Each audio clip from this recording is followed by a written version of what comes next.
दोस्तों, यह एक सवाल है कि अच्छे लोगों की मृत्यु जल्दी क्यों हो जाती है। अक्सर यह देखा जाता है कि अच्छे से और धर्म से चलने वाले लोगों की मृत्यु अक्सर जल्दी ही हो जाती है। शास्त्रों में तो बताया गया है कि कलयुग में लोगों की उम्र 30 साल ही रह जाएगी और कलयुग का अंत होते होते इंसान की औसतन उम्र 20 साल ही रह जाएगी। आपने यह भी सुना होगा कि भगवान अच्छे लोगों को जल्दी बुला लेते हैं। मित्रों, धर्म कोई सा भी क्यों ना हो, हर किसी में यही बताया गया है कि जिसने इस धरती पर जन्म लिया है उसकी मृत्यु निश्चित है। और अगर बात सनातन धर्म की करे तो इसकी एक मान्यता के अनुसार बच्चे के जन्म की छठी रात ही ब्रह्मा जी उसकी किस्मत लिख देते हैं, जिसमें उसके आने वाले कल जैसे विवाह, पढ़ाई, नौकरी, यहाँ तक कि मृत्यु की तारीख तक शामिल होती है। यह निर्णय तो भगवान ही करते हैं कि किसकी उम्र कितनी है। आपने यह कहावत भी जरूर सुनी होगी कि जितनी चाबी भरी राम ने उतना चले खिलौना। दोस्तों, इस कहावत में साफ है कि किसकी मृत्यु कब होनी है यह तो भगवान ही तय करते हैं। वैसे तो अच्छे लोगों की मृत्यु जल्दी हो जाने के पीछे कई कारण हैं, लेकिन पहला कारण समझने के लिए आपको यह जानना होगा कि हम जो कुछ भी इस जन्म में करते हैं उसका जवाब हमें ऊपर यमराज को देना होता है। अगर उसके पाप का पल्ला भारी होता है तो उसे नरक में यातनाएं काटनी पड़ती है, और अगर पुण्य का पल्ला भारी हो तो उसे स्वर्ग का सुख मिलता है। और यही चक्र कई युगों तक चलता रहता है, जब तक उसे मोक्ष की प्राप्ति नहीं हो जाती। इस मृत्युलोक में हर कोई अपने किए की सजा ही भुगतने के लिए आता है। कोई आत्मा इंसान बनती है तो कोई जानवर के शरीर में प्रवेश करती है, ये उसके संचित कर्मों के आधार पर ही तय होता है। इसके अलावा उसे जन्म देने वाले माता पिता के संस्कार भी उसके अंदर आते हैं। इसके बाद वो जो कर्म करेगा उसके हिसाब से उसे पुण्यात्मा या फिर दुरात्मा कहा जाता है।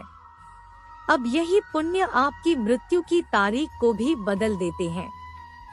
जिस तरह से एक जज जेल में रहने वाले कैदी के व्यवहार को देख उसकी सजा कम कर देता है, ठीक उसी तरह भगवान भी देखते हैं कि इंसान मृत्युलोक में जाने के बाद अच्छे कर्म कर रहा है और उसे अपने किए की सजा मिल चुकी है। और जब उन्हें लगता है कि अब उसे मृत्युलोक में नहीं रहना चाहिए, तब वो उसे बुला लेते हैं। अच्छे लोग अपने पाप का फल जल्दी ही काट लेते हैं। भगवान के दंड विधान के अनुसार हर व्यक्ति को केवल उतना ही दंडित किया जाना चाहिए जितना उसके पाप किया है।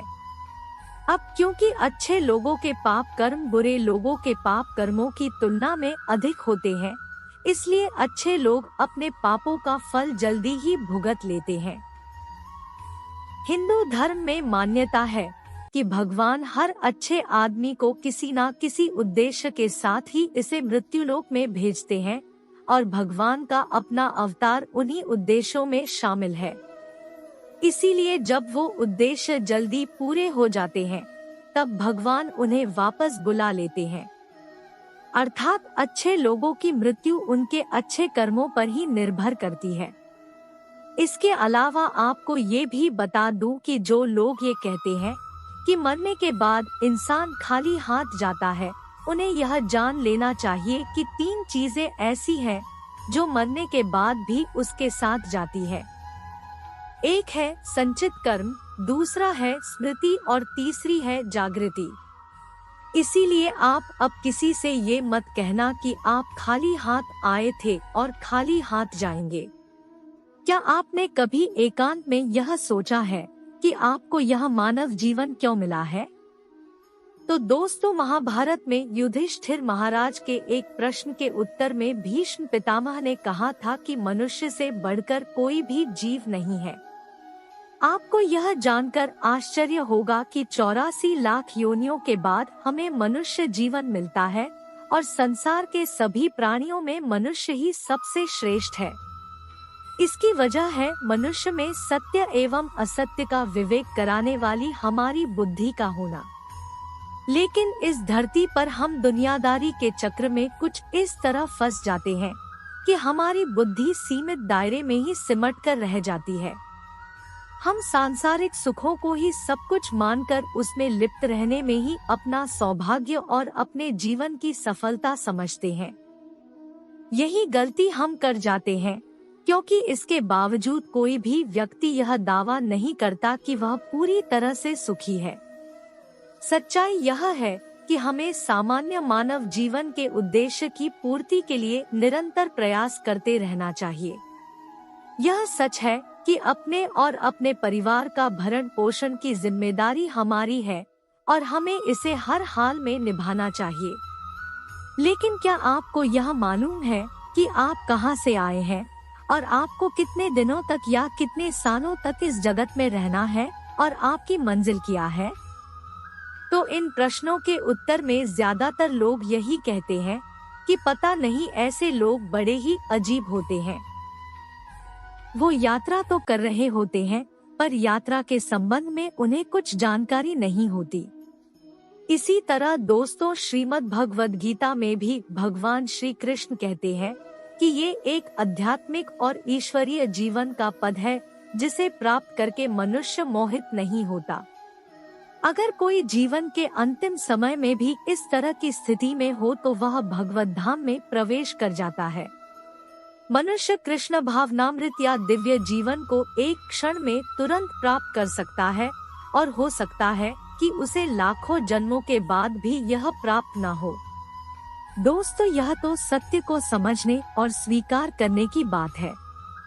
भगवद गीता कहती है कि वास्तविक जीवन का शुभारंभ इस बौद्धिक जीवन के पूरे होने पर होता है। दोस्तों, इन सभी बातों से यह तो स्पष्ट होता है कि हम सभी एक निश्चित समय के लिए धरती लोक पर आते हैं और कुछ विशेष कर्मों को करने के लिए आते हैं। जब हमारे कर्म पूरे हो जाते हैं और इस जीवन के लक्ष्य प्राप्त हो जाते हैं, तो प्रभु हमें परलोक में एक सहज जगह प्रदान करते हैं। भगवान कृष्ण और अन्य कहते हैं कि वास्तविक जीवन तब शुरू होता है जब यह भौतिक जीवन समाप्त हो जाता है। मित्रों, जो लोग सदाचारी होते हैं और जीवन में अच्छे कर्म किए होते हैं, वे वास्तव में विशेष होते हैं।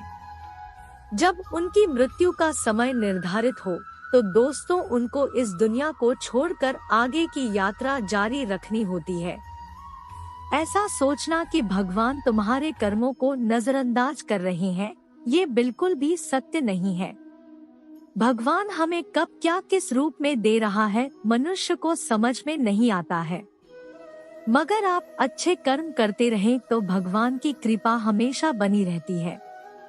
इसलिए अपने अच्छे कर्मों को बदलना नहीं चाहिए, क्योंकि उसका फल हमें इसी जीवन में मिलता है।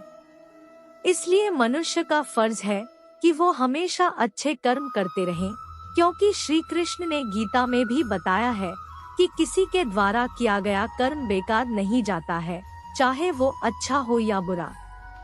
अगर आपको यह वीडियो पसंद आया तो कृपया जय श्री कृष्णा कमेंट करें और लाइक करें।